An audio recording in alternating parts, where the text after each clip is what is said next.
चलो बच्चे, vapour pressure of solution of solid in liquid हमारा जो टॉपिक है, ध्यान देना बच्चे सारे इस पे। अपने पास क्या बात कर रहे हैं हम, हमारे पास जो अपना पिछला टॉपिक था रॉल्स लॉ पढ़ा था, उसके न्यूमेरिकल्स डिस्कस हो गए हैं, है ना। और रॉल्स लॉ के बारे में सबको आइडिया भी है। जो फर्स्ट टाइम कर रहा है थोड़ा सा आइडिया दे रहा हूं कि हमारे पास रॉल्स लॉ के अकॉर्डिंगली क्या था बच्चा। रॉल्स लॉ के अकॉर्डिंगली गोविंद भाई साहब ध्यान दे रहा, रॉल्स लॉ ने ये कहा था कि अगर हम किसी सॉल्यूशन के अंदर दो चीजों का मिक्सचर है, सॉल्यूशन बनता ही तब जब एक सॉल्यूट और एक सॉल्वेंट होगा, तो जो सॉल्यूट है वो जितना वेपर प्रेशर एक्सर्ट करेगा वो किसके बराबर होगा। कैसे मैंने लास्ट टाइम एग्जांपल दिया था, जैसे बॉयज और गर्ल्स की टीम बनाने वाला मैंने एग्जांपल बताया था कि अगर हमारे पास मान लो 10 लोगों की टीम है जिसमें 6 गर्ल्स हैं और 4 बॉयज हैं, तो जब अगर ये 10 लोग मिलके कोई काम कर रहे हैं, कोई किसी तरीके की फिजिकल एक्टिविटी में इन्वॉल्व है जिसके अंदर लेट अस अज्यूम वो रस्सी खींचने वाला टग ऑफ वॉर वाला ही मैंने एग्जांपल बनाया था, तो उसमें 6 लड़कियां कितना जोर लगाएंगी, 6 लड़कियां उतना जोर लगाएंगी जितनी अगर सिर्फ गर्ल्स की टीम होती। अगर प्योरेस्ट फॉर्म में सिर्फ गर्ल्स की टीम होती तो जब वो जितना प्रेशर अप्लाई करती इनटू 6/10। अब ये 6/10 क्या है, जितना हिस्सा उनका टीम में है, यही हुआ। तो P0G ये क्या है, जब वो प्योरेस्ट फॉर्म में अकेली गर्ल्स की टीम होती 10 के 10 की, तो उस वक्त वो जितना प्रेशर एक्सर्ट करती times their mole friction in the solution. This is the pressure exerted by girls. और बॉयज कितना प्रेशर लगाएंगे, जितना वो जब अगर इंडिविजुअली पूरे 10 लोगों की टीम होती, that is if they were supposed to be in the purest form times their mole friction in the team or in the solution, और इन दोनों का टोटल सम कर लेते हैं तो वो Pa प्लस Pb हमारे पास total pressure of the solution आ जाता है। ये बात समझ में आई है। ये हमने रॉल्स लॉ में किया था, P is equal to Pa plus Pb, where Pa is equal to P0। Pa को मैंने क्या लिखा था, Pa is equal to P0A X से क्या है, मोल फ्रिक्शन। जो ये चीज लिखी है हमने, ये बेसिकली क्या है, मोल फ्रिक्शन। ये हमारे पास क्या है, मोल फ्रिक्शन। क्लियर है। तो ये हमने अभी जो न्यूमेरिकल्स भी डिस्कस किए थे वो इसी के ऊपर बेस्ड थे। अब हमारे पास जो नेक्स्ट टॉपिक है रॉल्स लॉ के बाद, रॉल्स लॉ में तो किसी को डाउट नहीं है बच्चा, हेनरीज लॉ क्लियर था, रॉल्स लॉ क्लियर था, है ना। अब हमारे पास इसके बाद वाला जो टॉपिक है vapour pressure of solution of solid in liquid. अब इसको एक बार ध्यान से समझना। अभी मैंने क्या बात करी बच्चा, मैंने कहा 2 लिक्विड मिलके एक सॉल्यूशन बना रहे हैं। बहुत ध्यान से इन्वॉल्व होकर रहना, समझना, लिखने से ज्यादा ना एक बार कोशिश करना जो मैं विजुअलाइज कराना चाहता हूं, क्योंकि ना मैं लेमन भाषा में लेके आ रहा हूं। जैसे अभी जो एग्जांपल भी बताया था वो केमिस्ट्री की जगह डे टू डे लाइफ के साथ रिलेट कराने की कोशिश करी थी, और उसी तरीके से ये टॉपिक रिलेट किया भी जा सकता है और आसान रहेगा सोचना। अब मैंने क्या बोला, मैंने बोला सॉल्यूट और सॉल्वेंट दोनों लिक्विड, अगर दोनों लिक्विड लड़की लड़के दोनों प्रोडक्टिव, दोनों उस रस्सा खींचने में हेल्प कर सकते थे, बहुत बढ़िया। अब मैंने वहां पे एक टीम बनाई जिसमें मान लेते हैं कि एक ऐसी टीम है जिसके अंदर 6 लोग काम करने वाले हैं और 4 लोगों हैं जिनकी टांग टूटी पड़ी है। टांग टूटी पड़ी का मतलब क्या हुआ, नॉन वॉलेटाइल, वो हिलडुल नहीं सकते, ज्यादा फिजिकल एक्टिविटी में जोर लगा ही नहीं सकते। तो ऐसे लोग कौन हुए, non volatile solute, that is solids, है ना। ये जो सॉलिड्स हैं ये कौन है, which can not exert any of the vapour pressure. Vapour pressure कौन एक्सर्ट करेगा, आइदर लिक्विड और गैस, है ना। स्पेसिफिकली बात करें तो हम लिक्विड की बात करें, क्योंकि वेपर प्रेशर कहां होता है, लिक्विड के सरफेस के ऊपर जो वेपर प्रेशर होता है उसकी हम बात कर रहे हैं। तो अगर मैं किसी सॉल्यूशन के अंदर कोई सॉलिड ऐड कर देता हूं, मतलब एक टीम के अंदर उन नकारा लोगों को ऐड कर देता हूं जो के काम ही नहीं करेंगे, तो ओवरऑल सॉल्यूशन का वेपर प्रेशर क्या हो जाएगा, डिक्रीज कर जाएगा। क्यों डिक्रीज करेगा, क्योंकि अगर वहां 10 के 10 लोग परफॉर्मिंग थे, उनमें से मैंने 4 लोग निकाल के निकम्मे लोग डाल दिए, नॉन परफॉर्मिंग एसेट्स डाल दिए वहां पे, तो जो 6 लोग थे सिर्फ उन्हीं को पूरे 10 के बराबर का काम करना पड़ेगा। तो ओवरऑल प्रोडक्टिविटी घट गई कि नहीं, बात समझ में आ रही है। तो पहला केस हमें यहां से क्या समझना है, since this solute is solid in nature that means it is non volatile solute. Clear है? नॉन वॉलेटाइल का कंसेप्ट समझ में आ गया। नॉन वॉलेटाइल क्या होता है? जिसका खुद का कोई वेपर प्रेशर नहीं है, जो बहुत एक्टिवली मूव नहीं कर सकता, सॉलिड तो नहीं करेगा। तो अगर नॉन वॉलेटाइल सॉल्यूट मैंने ऐड किया तो उसके लिए अब हम रॉल्स लॉ को पढ़ने वाले हैं। ठीक है, Raoult's law for non volatile solute. तो Raoult's law for non volatile solute में क्या है? When a non volatile solute is added to solvent, the vapour pressure of the solution is found to be less than the pure solvent. यही बात बोली है मैंने अभी कि अगर 10 की प्रोडक्टिव टीम की जगह मैं 4 नॉन परफॉर्मिंग प्लेयर्स को डाल देता हूं तो ओवरऑल अब टीम की परफॉर्मेंस गिर जाएगी। परफॉर्मेंस का मतलब यहां पे है वेपर प्रेशर। तो overall vapour pressure of the solution decreases when we add non volatile solute और solid to the solvent. Clear है ये? यश बच्चा? पक्का आ रहा? ठीक है ना बच्चा, सबको समझ में आया ये वाला? चलो भाई, पी नॉट ए क्या है? Vapour pressure of pure solvent. P not be 0। अब यहां पी नॉट बी मैंने 0 क्यों कर दिया? यहां पे हमने पी नॉट बी को 0 लिखा है। क्यों भाई? क्योंकि सॉलिड है और सॉलिड का वेपर प्रेशर 0 होता है ना। सिंस सॉलिड है, सॉलिड मतलब नॉन वॉलेटाइल, नॉन वॉलेटाइल मतलब being non volatile it's vapour pressure is 0। Sorted. फिर आता है फॉर सॉल्यूशन। सॉल्यूशन XB की वैल्यू लेस देन 1 होगी। अब XB की वैल्यू लेस देन 1 क्यों होगी? क्योंकि मुझे पता है XA plus XB mole fraction मिला जुला के 1 होता है। अब कुछ अमाउंट तो सॉल्यूट का भी है ही वहां पे, वो परफॉर्म नहीं कर रहा है लेकिन सॉल्यूशन का हिस्सा तो है वो। तो जाहिर सी बात है XB की वैल्यू हर हालत में लेस देन 1 रहने वाली है। अगर XB की वैल्यू लेस देन 1 रहने वाली है तो जो हमारा सॉल्यूशन बनेगा P total PA plus PB। अब PB की वैल्यू क्या आएगी बच्चा? PB तो 0 आ जाएगा क्योंकि हमारे पास P नॉट B 0 था तो PB तो खत्म। अब PB अगर हमारा खत्म हो गया तो P टोटल सिर्फ किस पे डिपेंड कर रहा है? P not A XA। And since XA is less than 1, XA is less than 1, मान लो 1/8 होता तो टोटल प्रेशर जो प्योरेस्ट फॉर्म में एग्जर्ट कर सकता था उसका 1/8 हिस्सा, दैट मीन सिर्फ 80% या 20% कुछ एग्जर्ट करेगा, वो जो भी होगा, and that will obviously B less than the purest form of solvent. है ना? समझ में आया ये? जितना वो एक्चुअल में एग्जर्ट कर सकता था उससे अब नॉन वॉलेटाइल सॉल्यूट ऐड होने के बाद ओवरऑल उसका वेपर प्रेशर रिड्यूस हो गया। सॉलिड का सिर्फ सॉलिड है प्योरेस्ट फॉर्म में। पी नॉट का मतलब क्या होता है? जब वो प्योरेस्ट फॉर्म में, इवन पीबी भी 0 होगा ना, होएगा मोल फ्रैक्शन। एक बात बताओ जरा, अगर मैं यही बात करता हूं, तुम्हारे वाला ही काम करते हैं। यहां देखो हमने क्या बात करी बच्चा? P not B is equal to 0 क्योंकि नॉन वॉलेटाइल सॉल्यूट है, है ना, सॉलिड है तो पी नॉट बी 0। अब मोल फ्रैक्शन तो नॉन जीरो रहेगा, कुछ ना कुछ वैल्यू होगी, बट जब मैं वेपर प्रेशर की बात करूंगा it is equal to P not B into X B, यही formula, which is equal to 0 into X B which is as good as 0। तो vapour pressure exerted by solid in the solution is also 0। समझ में आई? तो entire vapor pressure now depends on solvent। Clear है ये बात? किसी को दिक्कत? चलो इसके बाद हमारे पास क्या आता है बच्चा? P total. अगर हम P टोटल की बात कर रहे हैं, P not A X A is less than P not a, वो हमने कर लिया। और एक मिनट डोर खोलना बच्चा। अब है Raoult's law for liquid solution containing non volatile solutes.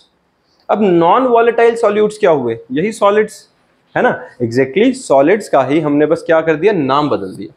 हमने कहा नॉन वॉलेटाइल सॉल्यूट्स के लिए, तो जो सॉलिड वाला केस है वो नॉन वॉलेटाइल वाला ही तो था। तो इस केस में हमेशा क्या रहेगा? P A is equal to P not A X A and P of solution is vapour pressure of pure solvent times mole friction of solvent. ठीक है, यही किया है हमने अभी, क्योंकि सॉल्यूट का तो वेपर प्रेशर है ही नहीं, being non volatile in nature. किसी को दिक्कत? परफेक्ट है, ठीक है। तो हमारे पास सॉल्यूशन के हिसाब से क्या हो गया? Vapour pressure of solution is equal to vapour pressure of pure solvent into its mole friction in the solution. मतलब मैं जितना ज्यादा non performing non volatile solute को सॉल्यूशन में ऐड करता जाऊंगा उतना वेपर प्रेशर ऑफ सॉल्यूशन घटता जाएगा। सीधी बात है। अब at a given temperature, vapor pressure of solution containing non-volatile solute is directly proportional to mole friction। ये अपने को पता है। क्या पता है हमारे को? कि अगर मैं वेपर प्रेशर की बात कर रहा हूं, P is directly proportional to mole fraction. भाई जितना ज्यादा सॉल्वेंट होगा अब उतना ही वेपर प्रेशर सॉल्यूशन का होगा, क्योंकि सॉल्यूट तो परफॉर्म कर नहीं रहा है, तो जितना सॉल्वेंट ज्यादा उतना vapour pressure of the solution ज्यादा। डन है। और मैं P को क्या लिख सकता हूं, ये जो P है ये exactly P not A X के इक्वल हुआ कि नहीं, जो प्रेशर है वो P नॉट ए एक्स के इक्वल हुआ कि नहीं। तो यहां से P by P not A X को मैं कैसे लिख सकता हूं, एक्स की वैल्यू निकाल लो यहां से, सीधा सीधा कुछ नया नहीं कर रहे हैं। P by P not A is equal to X हुआ, P by P not A क्या किया, P नॉट ए को उधर डिवाइड किया, सिर्फ मोल फ्रैक्शन आ गया। तो 1 बाय, अब क्या कर रहा हूं मैं, दोनों तरफ मैंने 1 से सब्ट्रैक्ट कर दिया। मैंने क्या किया, दोनों तरफ 1 से सब्ट्रैक्ट किया। क्यों किया, 1 माइनस एक्स को मैं x भी लिखना चाहता हूं, लिख सकता हूं। हमें पता है ना कि अगर मेरे पास यहां से मान लो Pa की वैल्यू थी, तो मैंने मोल फ्रैक्शन की वैल्यू निकाल ली, Pa by P not A निकाल लिया यहां से, दोनों तरफ इसको 1 में से सब्ट्रैक्ट कर दिया, 1 में से सब्ट्रैक्ट इधर मोल फ्रैक्शन x भी बन गया, क्योंकि हमें पता है XA plus XB is equal to 1, तो 1 minus XA can be written as XB which is the mole fraction of solute. और यहां से P not a minus PA divided by P not A is equal to XB, यह है कि नहीं, किसी को परेशानी। अब हाँ जी,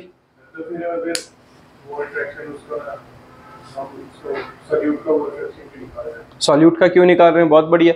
हम ये कर क्यों रहे हैं, मैंने धीरे धीरे सॉल्वेंट से सॉल्यूट क्यों इंट्रोड्यूस कर दिया, क्योंकि अब मैं क्या निकालना चाहता हूं, मेरे से किसी ने पूछा 11 बंदों की क्रिकेट टीम के अंदर अगर 2 निकम्मों को डाल देंगे तो उससे क्या ही फर्क पड़ जाएगा, हम वही पता करना चाहते हैं। Relative lowering in vapour pressure, relative lowering का मतलब क्या होता है, change in vapour pressure with respect to original value depends on number of निकम्मे players, that is mole fraction of solute। समझ में आई। तो ये मैंने एक फॉर्मूला किस चीज का बना दिया, ये हमने फॉर्मूला बना दिया है relative lowering in vapour pressure. समझ में आई है, ये रिलेटिव लोवरिंग का मतलब समझ में आया क्या है, क्योंकि पहले क्या था, original pressure was P not a, जब वो प्योरेस्ट फॉर्म में थे 11 के 11 प्लेयर्स, अब हो गया है PA जो कि हमें पता है कि रिड्यूस हो गया with respect to original value. तो ये क्या हुआ, decrease in vapour pressure with respect to original, that is relative lowering in vapour pressure and it is exactly equals to number of mole frictions या simple सा mole friction of the solute. जितना ज्यादा non volatile solute डालते जाओगे उतनी relative lowering बढ़ती जाएगी, pressure कम होता जाएगा। रिलेटिव लोवरिंग का मतलब होता है with respect to original value कम होती जाएगी, है ना। वैसे तो यही है सीधी बात कि हाँ कम होता जाएगा, पर रिलेटिव क्या होता है, with respect to original value overall pressure decrease होता जाएगा जितना नॉन वोलेटाइल सॉल्यूट उसमें ऐड करते रहोगे। किसी को दिक्कत, बात समझ में आई है बच्चे अच्छे से। तो ये हमारे पास आ गया P not a minus P upon P not A is equal to XB, that is P naught of solvent minus P of solution of P naught of solvent is equal to mole fraction of solute। लिख लो बच्चा, ये काफी important है, क्योंकि ये ज्यादा important क्यों है, आगे जाके आएगा कॉलिगेटिव प्रॉपर्टीज, और उसके अंदर relative lowering in vapour pressure एक कॉलिगेटिव प्रॉपर्टी ही होती है जो ये करेंगे। ठीक है, एक बार ये पूरा डिराइव करो फिर आगे करेंगे। यहां relative lowering in vapour pressure तक को सॉल्व करो पूरा।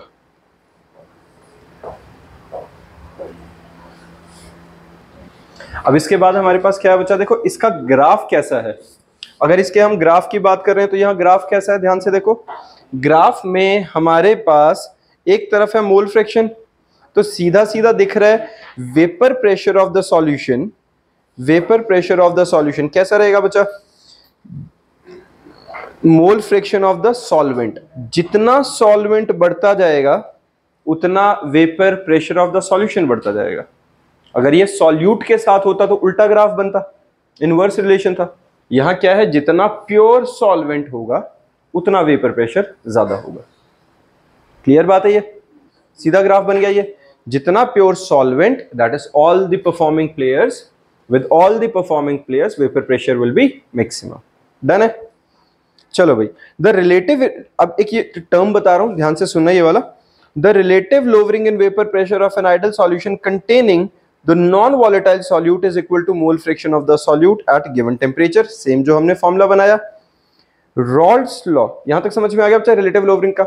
अब देखो Raoult's law as a special case of Henry's law, इस पे कमेंट करने के लिए आ जाता है। अब तो चलो तुम्हारे ऑब्जेक्टिव ज्यादा बढ़ गए हैं, तो थ्योरेटिकल कम होने की वजह से ये कमेंट वगैरह वाले क्वेश्चंस थोड़े से और कम हो जाएंगे, लेकिन ये क्वेश्चन काफी रेलेवेंट होता था पहले, अभी भी हो ही सकता है एग्जाम में।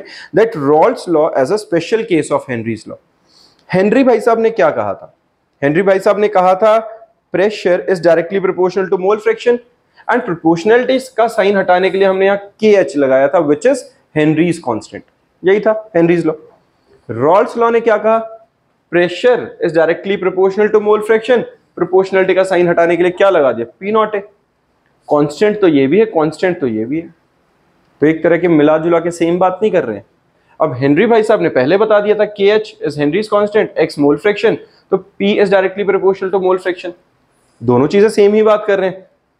तो Raoult's law become a special case of Henry's law in which KH becomes equal to vapor pressure of pure component। यही हुआ, जहां पे मेरे पास P नॉट A और KH की वैल्यू इक्वल होगी, वहां पे रॉल्स लॉ और हेनरी लॉ सेम नहीं बन जाएंगे, है कि नहीं? क्योंकि दोनों में ही क्या बोला गया, दोनों के दोनों लॉज में बस एक ही बात बोली गई है, that pressure is directly proportional to mole fraction. ये सीधा सीधा फॉर्मूला है।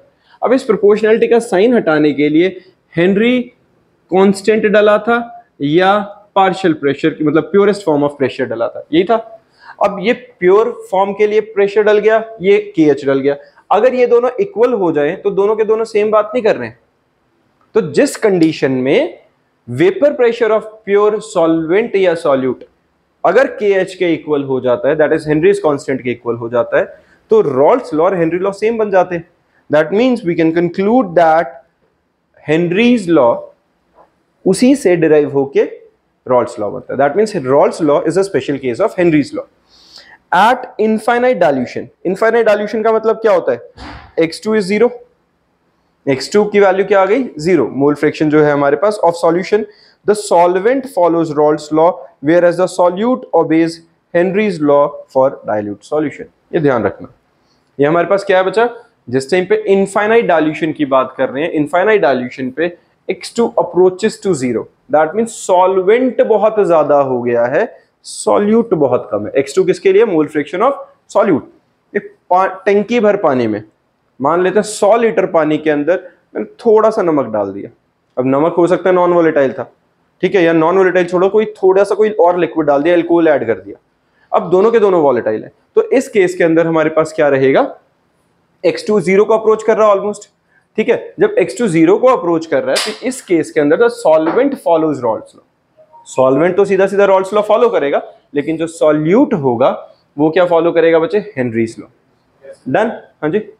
कैसे? देखो, अगर जो हम बात कर रहे हैं बच्चा, हमारे पास अगर ऐसा है जहां X की ऑलमोस्ट वैल्यू 0 है, तो इसका मतलब वहां पे क्या रह गया? The entire pressure of the solution straight away depends on the vapour pressure of solvent only. Solution सिर्फ सॉल्वेंट पे डिपेंड कर रहा है। सॉल्वेंट जो अगर वेपर प्रेशर सीधा सीधा सॉल्वेंट पे डिपेंड कर रहा है टाइम्स मोल फ्रैक्शन, तो यहां पर जो P की वैल्यू आएगी, अब इसमें फर्क क्या आ गया? अगर मैं X2 की वैल्यू 0 पुट करूं, मतलब वैसे ना इसकी हम मतलब थ्योरेटिकल एक्सप्लेनेशन नहीं देते, हम सीधा सीधा इसे एक्सप्लेनेशन की तरह पकड़ के चलते होते कि हाँ ये है ऐसा। ये होता क्या, जब डाइल्यूशन हो जाता है तो सॉल्वेंट जिसकी क्वांटिटी एक्सेप्शनली ज्यादा है, जो वहां पे कंसीडरेबल अमाउंट में है, वो तो फॉलो करेगा रॉल्स लॉ को, और जिसका अमाउंट नेग्लिजिबल है, अब नेग्लिजिबल के हिसाब से वहां P नॉट X से करेंगे, X से ऑलमोस्ट अप्रोचेस टू 0 है, तो हमारा रॉल्स लॉ फॉलो नहीं हो पाता वहां पे, क्योंकि तो हम फिर उसे 0 मान लेते हैं कि entire vapour pressure of the solution depend on the vapour pressure of solvent only. लेकिन फिर सॉल्यूट के केस के लिए क्या करें? तो सॉल्यूट के केस के लिए इंडिविजुअली एज अ सॉल्यूट देखना पड़ेगा। अब इंडिविजुअली एज अ सॉल्यूट देखना है तो क्या आएगा? Vapour pressure of the solute is directly proportional to mole fraction of the solute only, but proportionality का साइन हटाने के लिए हम यहाँ क्या लगाएंगे? KH। कहानी क्या है? जब बहुत कम क्वांटिटी में कुछ चीज होती है सॉल्यूशन के अंदर, परसेंटेजेस के मामले में, तो कम क्वांटिटी वाला हमेशा क्या होता है बच्चे? कम क्वांटिटी वाला हमारा क्या फॉलो करता है? कम क्वांटिटी वाला हेनरीज लॉ, और बहुत ज्यादा एक्सेसिव अमाउंट वाला क्या करेगा? Raoult's law. ये वाला याद रखो बस। अगर इनफाइनाइट डाइल्यूशन पे Raoult's law behave as special case of Henry's law. Clear है ये? ठीक बात है। तो इसके बाद हमारे पास क्या बचा? Difference in Henry's law and Raoult's law. मिलता जुलता जो था वो तो देख लिया। अब डिफरेंस इन रॉल्स लॉ और हेनरी लॉ में क्या है हमारे पास? Raoult's law defines the proportionality constant as vapour pressure of pure component. यही था, प्रोपोर्शनैलिटी का साइन हटाने के लिए जो लगा वो क्या लगा? Vapour pressure of pure component.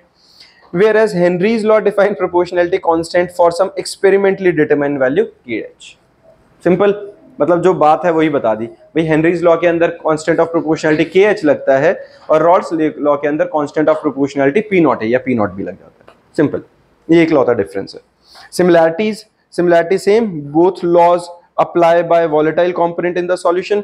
Both laws states that vapor pressure of one component is proportional to the mole friction of that of component. Sorted, same कहानी। अब बात है बच्चे ideal and non ideal solution. फिर एक ऐसा topic जो बहुत ज्यादा इंपॉर्टेंट, बहुत ही, और इसी के ऊपर अब जो, जैसे मैंने पहले क्या कहा था, वेपर प्रेशर एक टॉपिक है जो पूरे चैप्टर में चल रहा है। अभी तक हर जगह हेनरीज लॉ या रॉल्स लॉ या हर तरह वेपर प्रेशर की कहानी चल रही थी। वॉलेटाइल नॉन वॉलेटाइल में वेपर प्रेशर था। अब हमारे पास आ गया है ideal and non ideal solution. Raoult's law के बारे में मैंने कहा था पूरे चैप्टर में रॉल्स लॉ चलेगा, तो उसी के केसेस हैं आइडल और नॉन आइडल एक तरह से। इसको अब ढंग से समझना।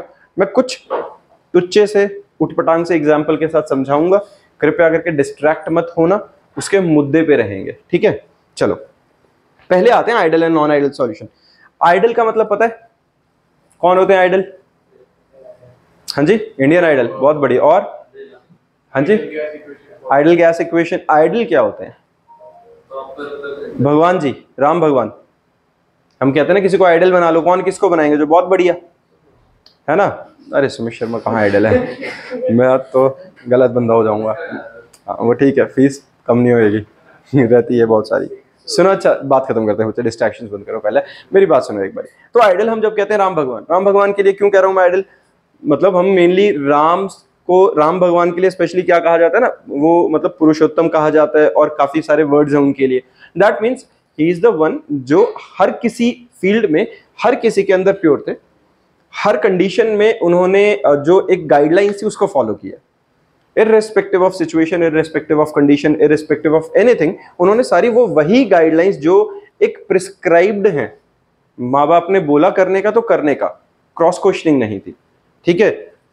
प्रजा ने बोला कि हाँ वाइफ के ऊपर हो सकता है कुछ क्रॉस चेक करना चाहिए तो करा, जस्ट बिकॉज एक as a raja he has to satisfy that praja. जो भी सिचुएशंस आई, जैसा भी आया, जो होना चाहिए एग्जैक्ट वो प्रॉपर एक लाइन फॉलो करी उन्होंने, और उन्हीं के अकॉर्डिंगली हम कह रहे हैं कि आइडलाइज कर सकते हैं, आइडल बन सकता है। सिमिलरली अगर हम कहते हैं आइडल सॉल्यूशन, हमने आइडल गैस इक्वेशन पढ़ी है इससे पहले। क्या होती थी आइडल गैस? जो सारे लॉज ओबे कर रही है इररेस्पेक्टिव ऑफ कंडीशंस। ऐसा नहीं है कोई सर्टेन कंडीशन, हाँ आज पुलिस वाले नहीं देख रहे हैं तो मैं रेड लाइट क्रॉस कर देता हूँ, पुलिस वाले खड़े हैं तो मैं अच्छा इंसान बन के रेड लाइट पे रुक जाऊंगा। ये आइडल बिहेवियर नहीं है। ये क्या होता है? रियल गैस बिहेवियर, जो हम सब हैं। मौके पे चौका मारेंगे, मौका मिला तो गलत कर दिया, नहीं मिला तो हम शरीफ है। तो ये एक रियल गैस है। लेकिन आइडल गैस क्या होगी? Irrespective of any condition, irrespective of any temperature, irrespective of any pressure, हर वक्त वो हर गैस लॉ को ओबे करेगा। That is ideal gas behaviour. Similarly ideal solutions क्या होंगे? Ideal solutions are those solution which obeys Raoult's law for the entire range of concentration. तुम जितना मर्जी सॉल्यूट सॉल्वेंट ऐड बढ़ाते घटाते रहो, लेकिन थ्रू आउट रेंज के लिए रॉल्स लॉ ओबे होगा। समझ में आई है? पहला, an ideal solution may be defined as the solution which obeys Raoult's law exactly over the entire range of concentration। Clear है ये? अब इसके कुछ कैरेक्टरिस्टिक्स हैं। कैरेक्टरिस्टिक्स क्या होंगे हमारे पास? इस कैरेक्टरिस्टिक्स में सबसे पहले आता है characteristic properties of ideal solution में, the enthalpy of mixing of pure component to form a solution is zero. Enthalpy of mixing zero होने का मतलब क्या हुआ कि भाई जब मैं सॉल्यूट और सॉल्वेंट को ऐड करता हूं तो किसी तरीके से कोई ज्यादा हीट ना एब्जॉर्ब होगी ना ज्यादा हीट इवॉल्व होगी। जैसा पहले थे वैसे ही रहेंगे सॉल्वेंट के अंदर सॉल्यूट आने के बाद भी। इसका मैं एक सिंपल एग्जांपल बता रहा हूं, क्योंकि अब मैं इसके बाद ना डेविएशंस की भी बात करूंगा, और डेविएशंस की जब हम बात करेंगे तब इस एग्जांपल को और ज्यादा मैं ब्रीफ कर पाऊंगा। मान लेते हैं एक आइडियल क्लासरूम क्या होना चाहिए। आइडियल क्लासरूम होना चाहिए यहां पर अगर 20 स्टूडेंट्स बैठ सकते हैं, तो 20 स्टूडेंट्स के अंदर irrespective of number of boys और irrespective of number of girls throughout behaviour same रहना चाहिए। ऐसा तो नहीं होना चाहिए हाँ लड़कियां ज्यादा हो गई हैं तो आज एक अलग तरीका का बिहेवियर है, लड़कियां कम हो गई हैं तो अलग बिहेवियर है, ऐसा नहीं होगा ना। तो नंबर ऑफ बॉयज और नंबर ऑफ गर्ल्स से क्लास बिहेवियर, क्लास के कैरेक्टरिस्टिक्स पे कोई फर्क नहीं पड़ना चाहिए। That is ideal solution for the entire range of concentration of boys और girls. The proper characteristics, the overall characteristics or overall behavior of the solution remains same, overall behavior of the class remains same. अब जिस तरीके से तुम let us assume boys हैं, जिस तरीके से तुम otherwise normally behave कर रहे थे, अगर अब सॉल्वेंट के साथ हमने सॉल्यूट को मिक्स किया, गर्ल्स भी आकर बैठ गई हैं, तो यहां पर आने से कोई जबरदस्ती की लड़ाई झगड़ा धक्का मुक्की या जबरदस्ती की हीट का एक्सचेंज नहीं होना चाहिए।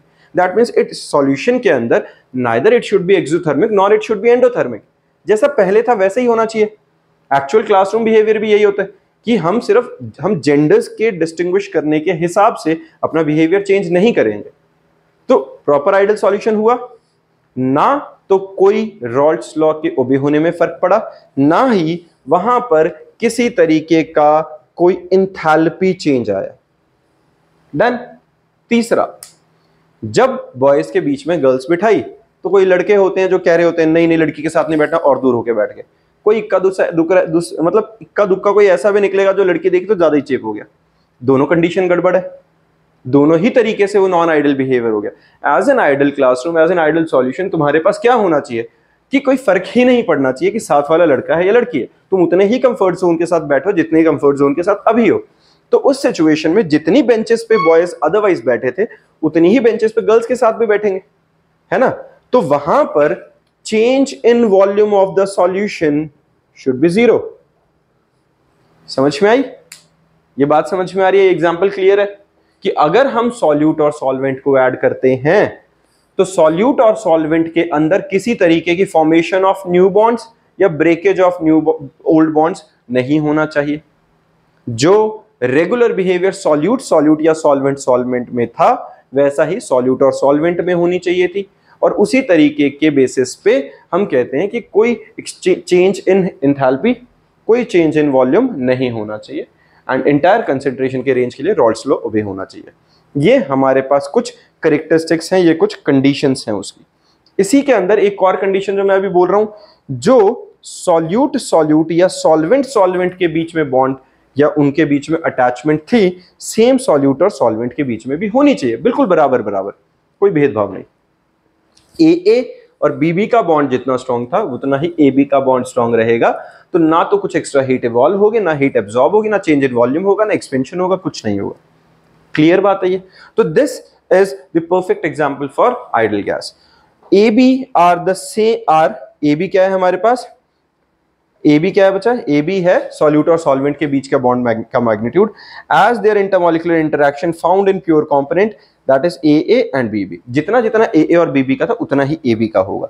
तो PA is equal to P0 AXA, PB is equal to P0 BXB, and total pressure is equal to PA plus PB which is equal to P0 AXA plus P0 BXB। किसी को दिक्कत इसमें?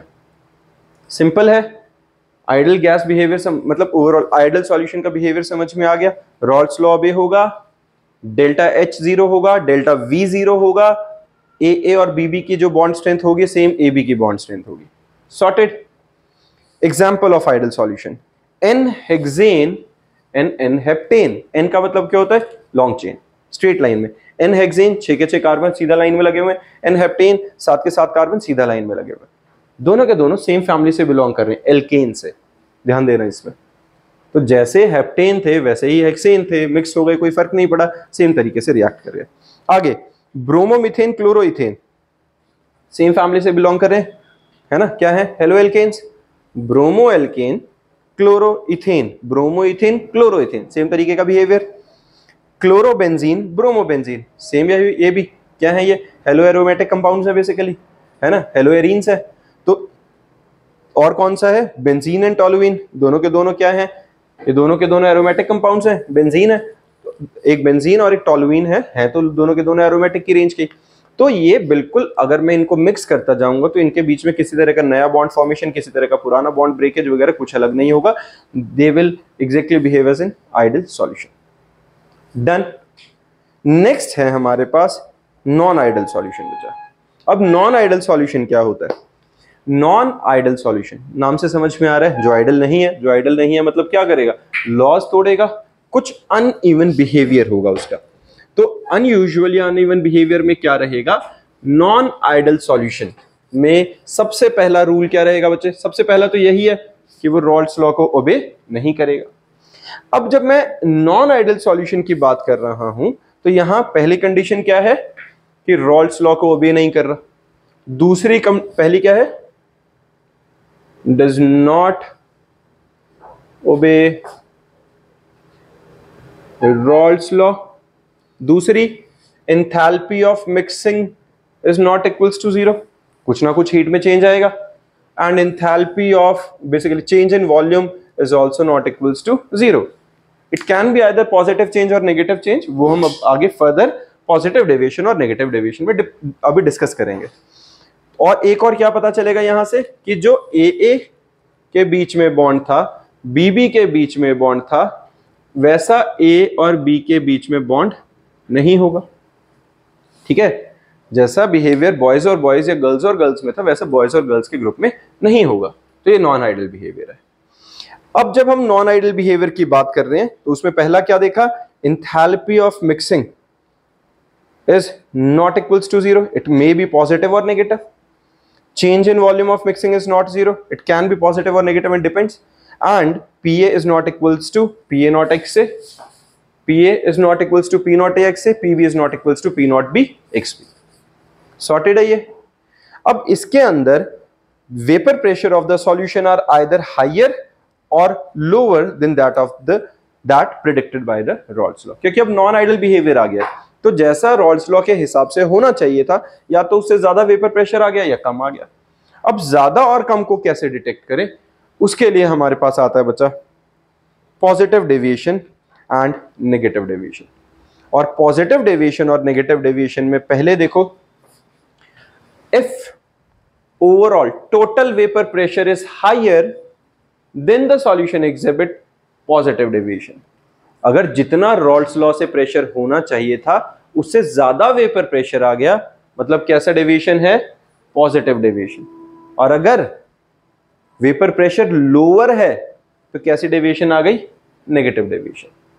ये बात समझ में आई है, जैसा वेपर प्रेशर होना चाहिए था अगर उससे ज्यादा आ गया तो पॉजिटिवली डेविएटेड सॉल्यूशन है, और अगर उससे कम आ गया तो नेगेटिव डेविएशन है। युवल भाई साहब हेलो, ठीक है, जिंदा रहो, एक्टिव रहो साथ में। ये पता चल रहा है बच्चे, पक्का सबको पता चला है अर्पित भाई साहब, सबको क्लियर है? अगर वेपर प्रेशर ज्यादा है तो पॉजिटिव डेविएशन, अगर वेपर प्रेशर कम है तो नेगेटिव डेविएशन। अब हम बात कर रहे हैं पॉजिटिव और नेगेटिव डेविएशन की, लास्ट टॉपिक है, बने रहो साथ में। बहुत देखो, अब मेरे पास एक ही तरीका था कि वो टुच्चा सा एग्जांपल देके एटलीस्ट तुम्हें इन्वॉल्व रखने की, उसी चीज को फिर से हम पकड़ के रखते हैं और उसके साथ ध्यान देना। अब पॉजिटिव डेविएशन और नेगेटिव डेविएशन क्या है, देखो पॉजिटिव डेविएशन का सीधा सा एक ही केस है बच्चा। पहले पॉजिटिव को पकड़ते हैं। पॉजिटिव डेविएशन में the intermolecular interactions that is AB are weaker than pure component AA and BB। जो सॉल्यूट और सॉल्वेंट के बीच का इंटरैक्शन है वो कमजोर है एज कंपेयर टू बॉयज और गर्ल्स। इसको वापस अपने एग्जांपल पे लेके चलते हैं। आइडियल बिहेवियर होना चाहिए था, यहां बॉयज बैठे हुए थे कहीं पे, मैंने बीच में कहीं पे गर्ल्स बिठा दी, दैट इज सॉल्वेंट के अंदर सॉल्यूट ऐड कर दिया। अब जब तक लड़के लड़के बैठे थे और लड़कियां लड़कियां अकेली थी, उनके बीच में अच्छा खासा इंटरैक्शन था, अच्छी दोस्ती थी, आराम से कंफर्टेबली बैठ रहे थे। लेकिन जैसे ही बॉयज के बीच में गर्ल्स आई, अब बॉयज और गर्ल्स का इंटरैक्शन वीक हो गया। दैट मीन्स जो बॉन्ड स्ट्रेंथ AA की, मैं किसके लिए कर रहा हूं बच्चा, पॉजिटिव डेविएशन के लिए, जो बॉन्ड स्ट्रेंथ ए की थी या जो बॉन्ड स्ट्रेंथ बी की थी, उसके कंपैरेटिवली हमारी ए बी की बॉन्ड स्ट्रेंथ कम है। अब बॉयज और गर्ल्स के बीच में उतना इंटरेक्शन नहीं है। अगर उतना इंटरेक्शन नहीं है तो वो पहली बात तो दूर दूर बैठेंगे। अगर दूर दूर बैठेंगे तो वॉल्यूम फैल जाएगी। वॉल्यूम फैल जाएगी तो चेंज इन वॉल्यूम क्या आई? फाइनल वॉल्यूम ज्यादा, इनिशियल वॉल्यूम कम, तो डेल्टा वी की वैल्यू क्या आ गई? पॉजिटिव। समझ में आई है बात? समझ में आई? डेल्टा वी पॉजिटिव क्यों आया? क्योंकि सॉल्यूट और सॉल्वेंट के बीच में intermolecular forces are comparatively weaker, thereby there is a bit of expansion in the entire solution. Volume increase कर गई, चेंज इन वॉल्यूम पॉजिटिव आ गई। ठीक है, सॉल्यूट सॉल्वेंट का इंटरेक्शन सॉल्यूट सॉल्यूट या सॉल्वेंट सॉल्वेंट से वीक है। अब जो अगर ऐसा है तो वेपर प्रेशर जो रहेगा वो भी ज्यादा रहेगा। क्यों ज्यादा रहेगा भाई वेपर प्रेशर? जब लड़के लड़के थे एंजॉय कर रहे थे साथ में बैठे थे, लड़कियां लड़कियां थे एंजॉय कर रही साथ में बैठी थी, लड़के लड़कों को मिक्स करा, जहां लड़के और लड़की को मिक्स करा, इंटरेक्शन कम हो रहा है। तो इंटरेक्शन कम है, बॉन्ड वीक है, बॉन्ड वीक है, फटाक से बॉन्ड तोड़ के भागने की जल्दी हो रखी है कि क्लास खत्म हो पीछा छुड़े निकलते हैं बाहर। तो क्या होगा? फटाक से निकलने की कोशिश हो रही है, तो वेपर प्रेशर ज्यादा एग्जर्ट कर रहा है कि नहीं? एस्केपिंग टेंडेंसी बढ़ गई है उसकी, क्योंकि सॉल्यूट और सॉल्वेंट ने एक दूसरे को बाउंड नहीं किया। तो एस्केपिंग टेंडेंसी बढ़ने के कारण जो वेपर प्रेशर है वो क्या हो गया?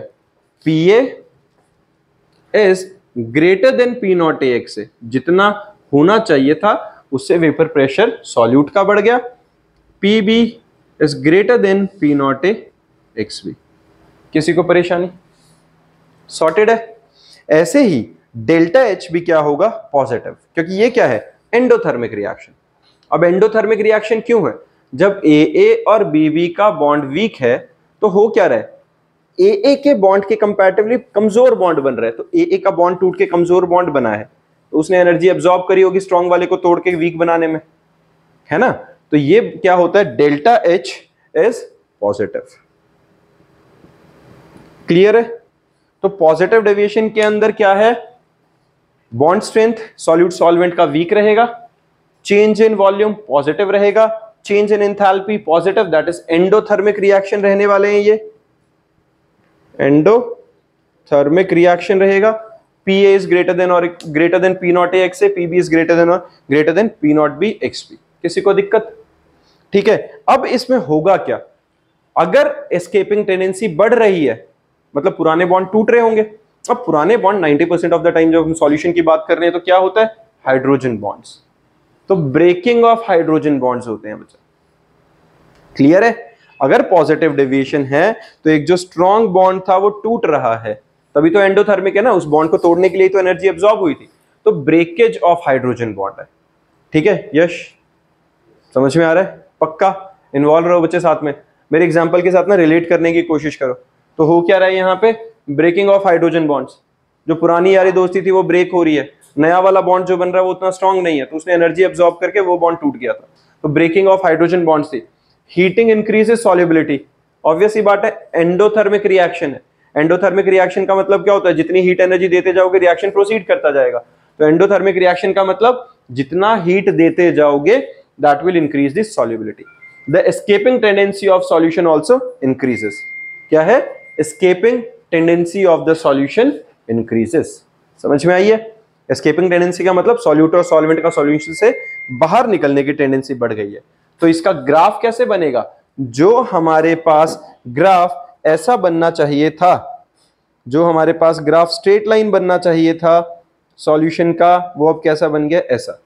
जो हमारा PA का ऐसा बनना चाहिए था उससे ज्यादा बनेगा, जो PB का ऐसा बनना चाहिए था उससे ज्यादा बनेगा। तो ओवरऑल ये ऊपर वाले कर्व क्या दिखा रहे हैं? कि वेपर प्रेशर ज्यादा हो गया। क्लियर है? This is positive deviation.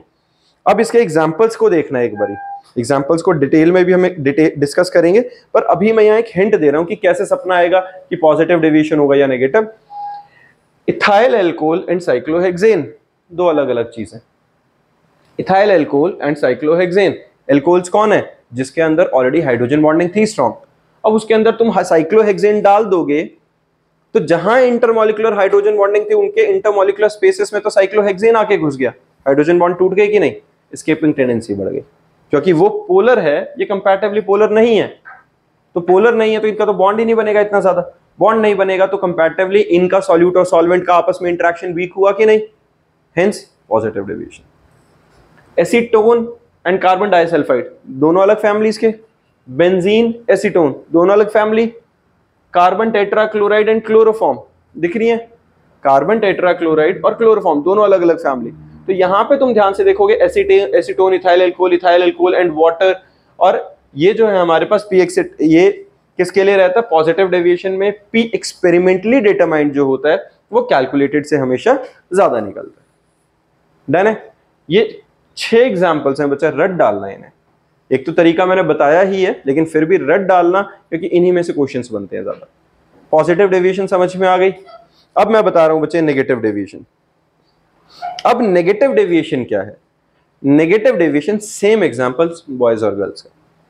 वापस से अब क्या है, जब सिर्फ बॉयज बॉयज थे, ठीक ठाक बैठे थे, जैसे ही गर्ल्स बिठा दी क्या हो गई भाई, जैसे ही गर्ल्स आई नई यारी दोस्ती ज्यादा हो गई। नई यारी दोस्ती ज्यादा होने का मतलब क्या हुआ, नेगेटिव डेविएशन हो गया। दैट मीन्स जो ए बी का इंटरैक्शन है, बॉयज और गर्ल्स का इंटरैक्शन है, वो ज्यादा स्ट्रांग हो गया है बॉयज बॉयज या गर्ल्स गर्ल्स वाले से। दैट मीन्स सॉल्यूट सॉल्वेंट के बीच का बॉन्ड ज्यादा स्ट्रांग है सॉल्यूट सॉल्यूट या सॉल्वेंट सॉल्वेंट वाले से। अब अगर ऐसा है तो क्लास खत्म होने में किसी का खास इंटरेस्ट नहीं है, जाने का मन ही नहीं कर रहा, साथ बैठे में कोई दिक्कत ही नहीं किसी को, है ना। तो क्या हुआ, एस्केपिंग टेंडेंसी रिड्यूस कर गई है। This is also non ideal behaviour. कुछ चेंज नहीं होना चाहिए था, वहां पे धक्का मुक्की ज्यादा हो रही है कि निकलो निकलो, यहाँ पे ज्यादा ही लाड प्यार प्रेम पैदा हो गया, वो भी रिक्वायर्ड नहीं है। तो यहां पर क्या हुआ, जब सॉल्यूट सॉल्वेंट के बीच में ज्यादा स्ट्रॉन्ग फोर्स आ गई है, दैट मींस वहां पर एस्केपिंग टेंडेंसी, सॉल्यूशन से बाहर निकलने की टेंडेंसी रिड्यूस हो गई है, हेंस वेपर प्रेशर घट गया। समझ में आई। तो पहला केस क्या हो गया हमारे पास, ए और बी के अंदर the intermolecular interaction between A and B, क्या हो गया इसमें, जो हमारे पास intermolecular interactions that between AB are stronger than pure component AA and BB। ये समझ में आ गया बच्चा।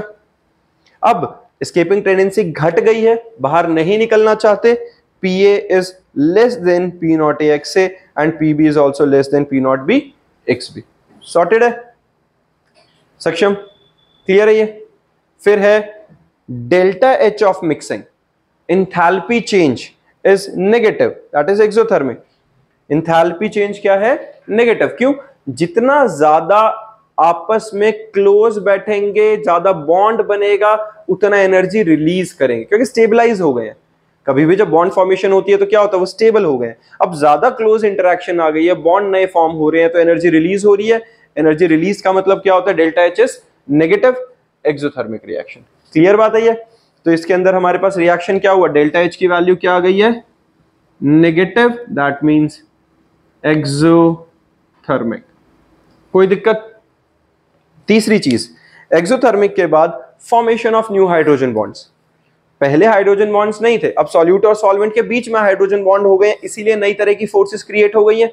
अब अगर नए हाइड्रोजन बॉन्ड्स हैं तो सॉल्यूट सॉल्यूट अलग थे, सॉल्वेंट सॉल्वेंट अलग थे, बॉन्ड बनने के बाद थोड़े क्लोज हो जाएंगे, श्रिंक कर जाएंगे।